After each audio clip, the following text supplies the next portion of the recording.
اور بہرحال خانہ کعبہ بھی تعمیر کیا. بہرحال آج اب اس بات پر آتے ہیں جس بات پہ ہماری بات ہو رہی تھی کہ جو ان کی قربانی تھی. تو آپ یہ دیکھیں کہ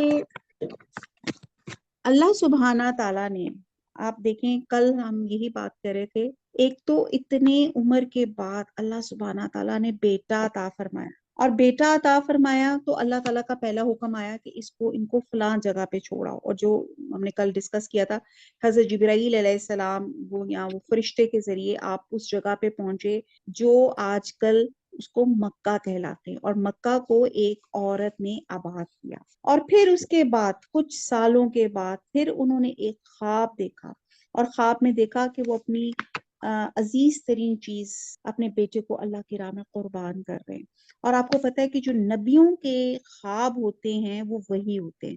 تو حضرت ابراہیم علیہ السلام نے جو خواب دیکھا کہ میں اپنے بیٹے کو ذبح کر رہا ہوں، یہ نہیں دیکھا کہ کر دیا ہے، اگرچہ اس وقت انہوں نے سمجھا کہ ذبح کر دیا ہے. تو آپ یہ دیکھیں کہ وہ پھر اپنے بیٹے کے پاس واپس، آپ یہ دیکھیں کہ اب حضرت اسماعیل علیہ السلام 10-12 سال کے ہو چکے ہوئے. اور آپ دیکھیں کہ آفرین کے ان کی ماں پہ کل ہم اسی بات پہ میں نے بات ختم کی تھی، کیونکہ دس از ویری امپورٹنٹ. ہم عورتوں کو گلے شکوے کرنے آتے ہیں، لیکن ہمیں یہ نہیں پتا چلتا کہ آئیڈیل شخصیت کیا ہے اور ہمارے اندر کیا کوالٹیز پیدا ہونی چاہیے. تو ہم یہ دیکھتے ہیں کہ آپ ایک شیر خوار بچے کو چھوڑ کر حضرت ابراہیم علیہ السلام اپنی بیوی کے پاس چھوڑ کر چلے گئے تھے، اور پھر جب اتنے سالوں کے بعد اللہ ہی کا حکم پورا کرنے اپنے اولاد کے پاس آئے، اولاد کو ذبح کرنے. تو آپ پیچھے سے دیکھیں کہ حضرت ہاجرہ جو تھی، انہوں نے کس قدر خوبصورت خصوصیات، کتنی بہترین اپنی اولاد کی پرورش کی تھی کہ اس نے یہ نہیں کہا کہ تمہارا باپ تمہیں چھوڑ آیا تھا، دیکھو مجھے کہاں کس آسرے پہ چھوڑ دیا. وہ جو ہمارے ڈائلاگز ہوتے ہیں نا کہ میری قسمت سی، میرا ہی نصیب سی، میں پتہ نہیں کون سی بری گھڑی تھی کہ میں جو تمہارے ساتھ بیاہی گئی. اس طرح کے ہمارے بے شمار شکوے شکایتیں چلتی رہتی ہیں. اور پھر اوپر سے اللہ کے کرم سے اگر کوئی ہسبینڈ آپ کا باہر کسی کام سے چلا جائے اور آپ کو خرچہ ورچہ نہ دے کے جائے، تو پھر آپ دیکھیں کہ آپ کس قدر سیخ پا ہوتے ہیں. تو یہاں پہ حضرت ہاجرہ کی میں خصوصیت ضرور مینشن کروں گی کہ آپ کی اپنے شوہر کے ساتھ بہترین انڈرسٹینڈنگ. اب وہ بہترین انڈرسٹینڈنگ اور بہترین اطاعت کا رشتہ، انہوں نے کہا یہاں رک جاؤ، وہ رک گئی، اور پھر اپنے بچے کی بہترین پرورش کی صبر کے ساتھ. ایک یہ ان کی اگلی کوالٹی کہ صبر کے ساتھ کی. پھر آپ یہ دیکھیں ایمان، اتنا ان کا اللہ پہ ایمان سٹرونگ تھا کہ اللہ کا حکم ہے تو بس یہی ٹھیک ہے. پھر ان کی ایک اگلی کوالٹی تھی توکل علی اللہ، کہ نہ جب حضرت ابراہیم علیہ السلام نے ان کے پاس چھوڑا، نہ آپ کے پاس پانی تھا، نہ خوراک تھی، جو تھوڑی سی تھی وہ ختم ہو گئی، لیکن اللہ پہ توکل، اللہ پہ بھروسہ. اور کیا بھروسہ، اور اللہ سے بہترین گمان. یہ بھی کوالٹی، توکل علیحدہ اور گمان. یہ آپ دیکھیں کہ اللہ سے ہمیں بہترین گمان، اور کہ ضائع نہ کرے گا. ہمیں بھی اپنے اللہ سے گمان جو ہے سٹرونگ کرنا چاہیے. پھر بچے کی بہترین تربیت، نہ کھلونے تھے نہ کوئی اور چیز تھی. آپ دیکھتے ہیں کہ آج کل کے زمانے میں ہم بچوں کو کیا کیا چیزیں فیسیلیٹیٹ کرتے ہیں، کیا کیا لیپ ٹاپ اور کس طرح کے ان کے آئی پیڈس اور پتہ نہیں کیا کیا چیزیں ہم ان کو دیتے ہیں، دنیا جہان کی چیزیں ان کے سامنے رکھ دیتے ہیں. اور یہاں پہ انہوں نے اپنے بچے کی تربیت کی، ان کے اندر اللہ اور اس اللہ کی محبت ڈالی، والد کا فرما بردار بنایا. حالانکہ وہ بچے نے، اتنی ماں نے اس باپ کو جس کو بھی بچے نے دیکھا بھی نہیں تھا، اتنی محبت اور اتنی اطاعت ڈالی کہ جیسے ہی حضرت اسماعیل علیہ السلام نے اپنے باپ کو دیکھا، کوئی شکوہ نہیں کیا، گلے لپٹا، پیار کیا، ان کی جس کو کہتے ہیں اطاعت میں سر جھکا دیا. اور باپ نے ملتے ہی ساتھ ان کو جب اپنا خواب سنایا تو حضرت اسماعیل علیہ السلام نے ذرا گلا شکوہ نہیں کیا کہ وائی نہیں ابا جی، اتنے دنوں بعد آئے ہیں اور آتے ساتھ یہ حکم سنا رہے ہیں کہ آپ نے. تو ہم یہ دیکھتے ہیں کہ آپ اتنی بہترین پرورش آپ نے کی اور ان کو ہارڈ ورکنگ بنایا. ہم آج کل بچوں کو ہارڈ ورکنگ نہیں بناتے، اور وہ سوچتے ہیں کہ یہ ہمارا ان کا پیار ہے کہ ان کی سیٹ پر ہر چیز جو ہے ان کی سیٹ پر ان کو پہنچاتے ہیں. کہ آپ دیکھتے ہیں وہ لفظ نہیں کہنا چاہیے لیکن بالکل سول مزاج ہو جاتے ہیں. آپ ذرا ابھی بھی آج کل کے زمانے میں اپنے اور اپنے بچوں کو کمپیریزن دیں، ہمارے اندر جتنی ہمت اور طاقتیں ہیں ہماری والدین میں ان سے زیادہ تھی ماشاءاللہ، اور ہمارے بچوں کی ہم سے بہت کم ہے۔ ہم لوگ ملٹی ڈائمینشنل تھے، اگر آپ اندازہ لگائیں، آپ دیکھیں کہ ہم لوگوں نے سسرالوں کے ساتھ بھی بہترین تعلقات رکھے، کھانے پکانے، میڈس تھیں یا نہیں تھی، ہمیں پتا تھا بچے بھی سنبھالنے ہیں، گھر بھی سب کچھ کرنا ہے، ہر چیز ارینج کرنی ہے۔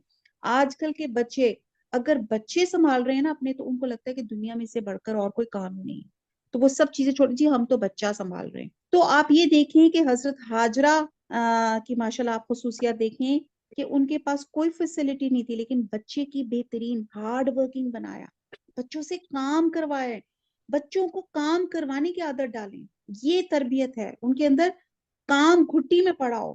تو بہرحال پھر ہم دیکھتے ہیں کہ وہ فلیکسیبل تھیں، ایک مسلمان لڑکی بھی فلیکسیبل اور اس کے اندر اڈاپٹیبلٹی ہونی چاہیے کہ جیسی بھی صورتحال ہو اس میں ایڈجسٹ اپنے آپ کو کر سکے۔ پھر آپ یہ دیکھیں کہ ان کی ایک اور کوالٹی تھی، وہ تعلقات جوڑنے والی تھی، انہوں نے تعلقات، انہوں نے اپنی ماں اور بیٹے کا بھی بہترین تعلق، اور باپ جس کو بچے نے دیکھا بھی نہیں تھا ان کے ساتھ بھی ایک بہترین تعلق بنایا۔ پھر کیا تھی، حوصلہ دینے والی تھی، یعنی کہ مشکلوں سے گھبرانے والی نہیں تھی، مشکلوں پہ کھڑے ہو کے ایک پاورفل، جس کو کہتے ہیں نا ایک اسٹرانگ خاتون تھی۔ پھر کیا تھا، ایمان ٹرانسفر کرنے والی تھی، نہ صرف ان کے پاس کوئی اس وقت کوئی ذریعہ نہیں تھا، لیکن اپنے بچے کو ایک اچھا مسلمان بنایا۔ اور بہرحال بہت کچھ ہے، اگر ہم صرف انہی کی بات کریں تو کہنے کی بات نہیں تھی، اس لیے حضرت ہاجرہ پہ دل چاہا کہ یہ کوالٹیز ہم سب عورتوں میں آنی چاہیے۔ ہمیں گلے شکوے تو بہت کرنے آتے ہیں، جو ہو سکتا ہے بالکل درست بھی ہوں، ہسبینڈ مجھے پوچھتا نہیں ہے، فلانا کرتا ہے، گالم گلوچ کرتا ہے، یہ کرتا ہے، وہ کرتا ہے، شکوے بھی ہوتے ہیں، لیکن ہمارے اندر یہ کوالٹیز بھی ہونی چاہیے جو حضرت ہاجرہ کے اندر تھی۔ بہرحال اب یہ ہوا کہ جیسے اتنے عرصے کے بعد جب بیٹا باپ سے ملا، اور جب اتنے عرصے کے بعد جب بیٹے کی باپ سے ملاقات ہوئی، اور باپ نے جب خواب سنایا، آفرین اس بیٹے پہ، اور اس نے کیا کہا، اس نے کہا کہ بابا یہ اللہ کا حکم ہے تو اس میں دیر نہ کریں۔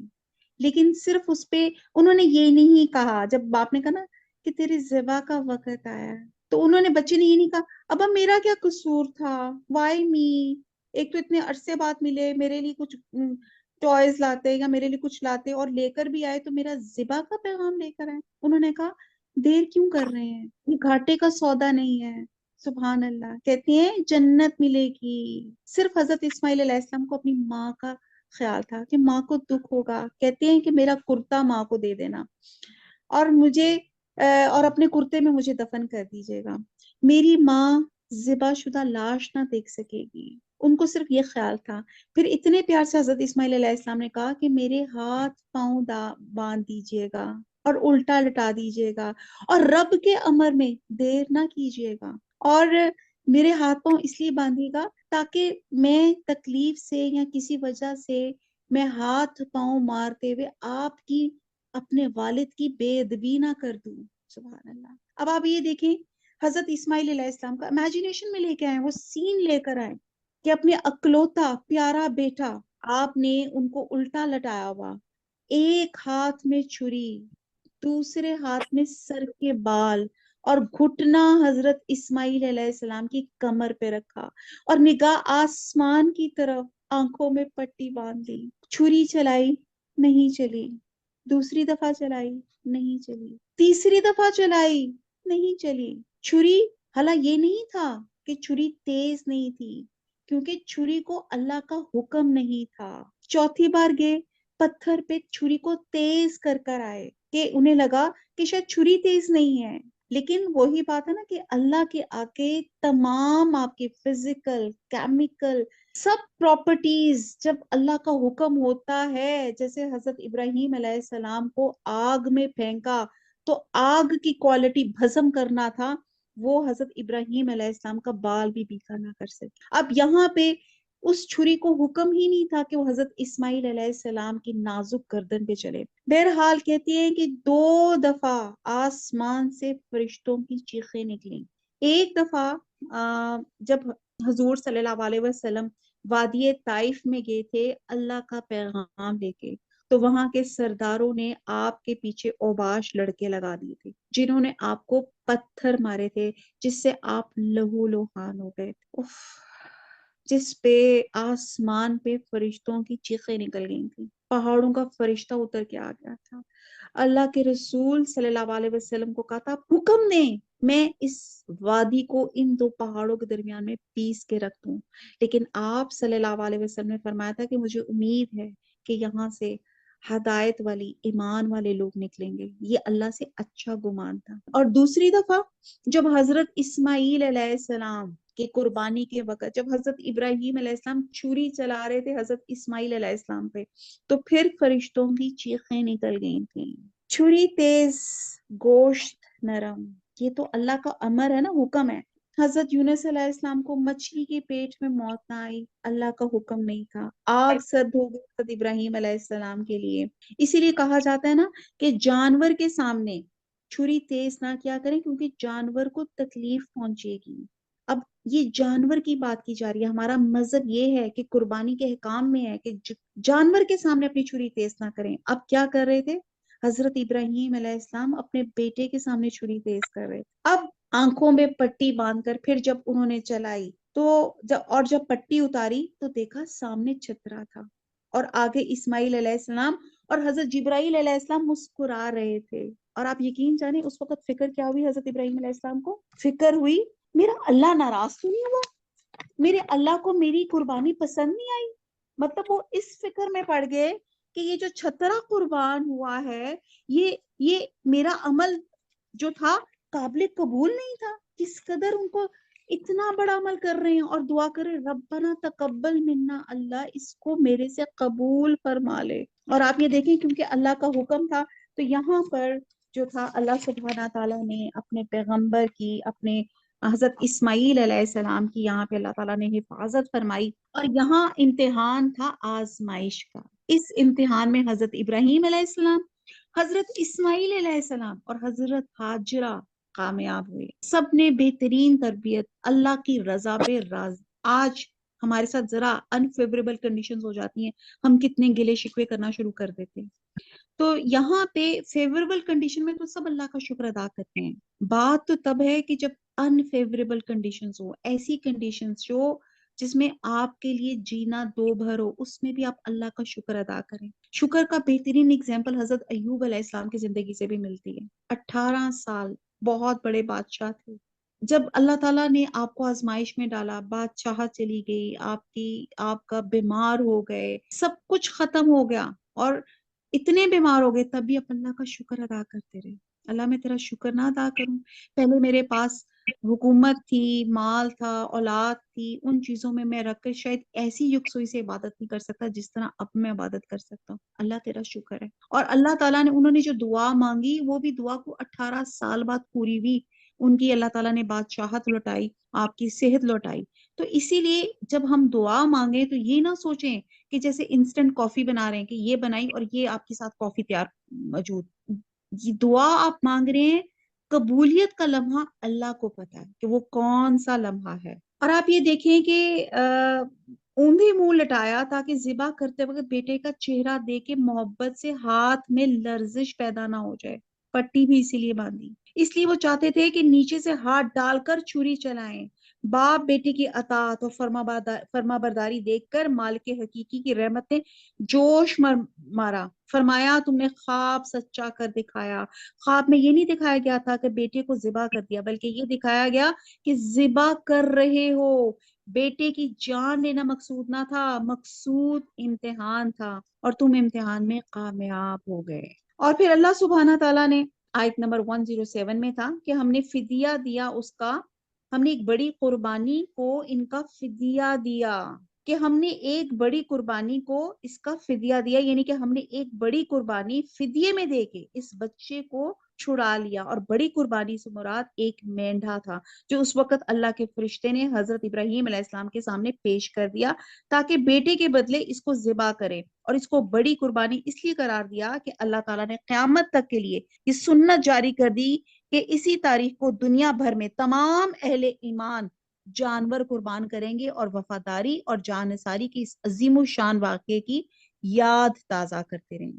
اچھا جی، یہاں پہ آگے چلتے ہیں۔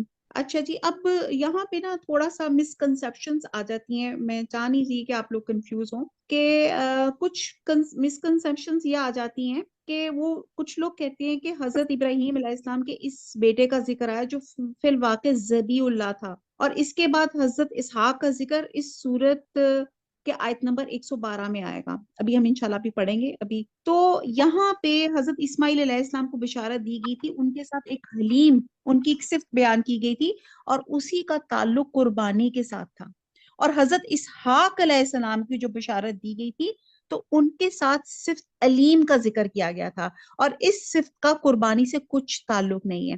اور پھر حضرت اسحاق علیہ السلام کو جب بشارت دی گئی تھی تو ان کے ساتھ یہ بتایا گیا تھا کہ حضرت اسحاق کے بعد ان کا بیٹا یعقوب بھی پیدا ہوگا، تو ظاہر ہے جس بیٹے کے پوتے کی بھی بذریعہ وہی بشارت دی جائے تو اس کے متعلق نوجوانی میں ہی قربانی کی وہی آنا محال ہے، کیونکہ پوتے کی بشارت پہلے دی جا چکی تھی۔ تو تورات میں بھی یہی ہے کہ حضرت ابراہیم علیہ السلام کو اپنے اکلوتے اور محبوب بیٹے کو ذبح کرنے کا حکم دیا گیا تھا، اور یہ بھی ہے کہ حضرت اسماعیل علیہ السلام حضرت اسحاق علیہ السلام سے بڑے تھے، اور حضرت اسحاق علیہ السلام حضرت اسماعیل علیہ السلام کی موجودگی میں، تو یہاں سے ہمیں ایک یہ بھی پتا چلتا ہے، اسکالرز کہتے ہیں کہ حضرت ابراہیم علیہ السلام کی جو ہیں وہ 3 ازواج تھیں۔ پہلی جو تھی حضرت ہاجرہ تھی، جن سے حضرت اسماعیل علیہ السلام ہوئے، اور دوسری جو تھی حضرت سارہ تھی، جس کی بشارت دی گئی تھی جب وہ بھی بہت ایک بڑی عمر میں، یعنی کہ آپ یہاں پہ 100 مورلیس عمر میں تھے، تو تب آپ کو بشارت دی گئی تھی حضرت اسحاق علیہ السلام، اور پھر ان کے بیٹے آگے حضرت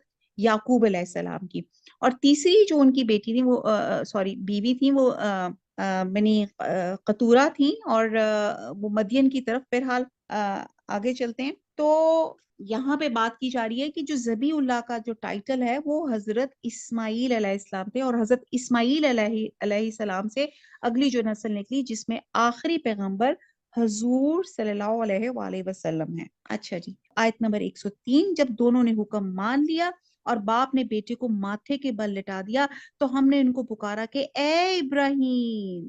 آگے اگلی آیت آتی ہے قد، قد 105 آیت ہے، قد تحقیق یا بے شک، صدقتا، صدقتا صدق سے ہے، سچ کر دکھایا، رؤیا خواب، انا بے شک ہم، کذالک اسی طرح، نجزی ہم جزا دیتے ہیں، ہم بدلہ دیتے ہیں، المحسنین نیکوکاروں کو۔ تو با محاورہ دیکھتے ہیں 105 کا، تم نے خواب کو سچا کر دکھایا، ہم نیکوکاروں کو ایسا ہی بدلہ دیا کرتے ہیں۔ 106 آیت، انا بے شک، ہاذا یہ، لہوا البتہ وہ، البلاء، البلا کہتے ہیں آزمائش کو، آزمائش، المبین سری، محاورہ 106 آیت کا ہوا، بلا شبہ یہ سری آزمائش تھی۔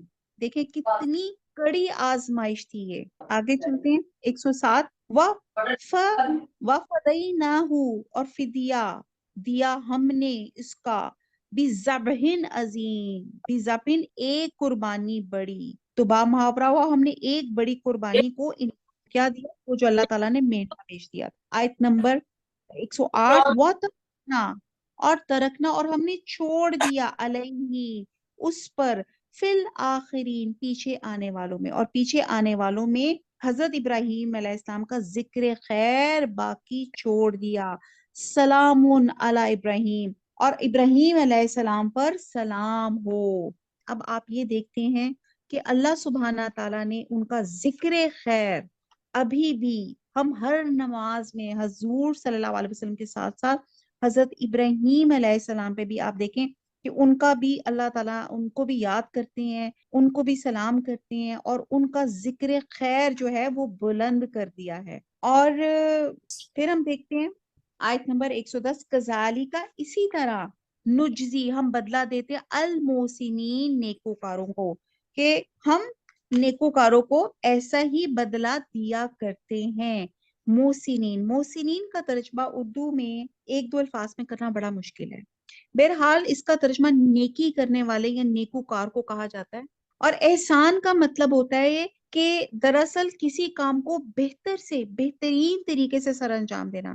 جیسے حدیث جبرائیل سے واضح ہوتا ہے کہ جب حضرت جبرائیل علیہ السلام نے آپ صلی اللہ علیہ وسلم سے سوال کیا احسان کیا چیز ہے، تو اس کے جواب میں آپ صلی اللہ علیہ وسلم نے فرمایا تو اللہ کی عبادت ایسے کر جیسے تو اسے دیکھ رہا ہے، اگر یہ نہ ہو سکے تو کم از کم اتنا تو سمجھے کہ وہ تجھے دیکھ رہا ہے. یہ متفقہ علیہ میں ہے. اور بہرحال احسان کرنے میں کم از کم 3 باتوں کا خیال کرنا بہت ضروری ہے. نمبر 1، جو کام کیا جائے پوری خلوص نیت سے اور رضائے الہی کے لیے کیا جائے. نمبر 2، حکم کی تعمیل محض اطاعت کے جذبے سے نہ ہو بلکہ اس میں متاع کی محبت کا جذبہ بھی شامل ہو.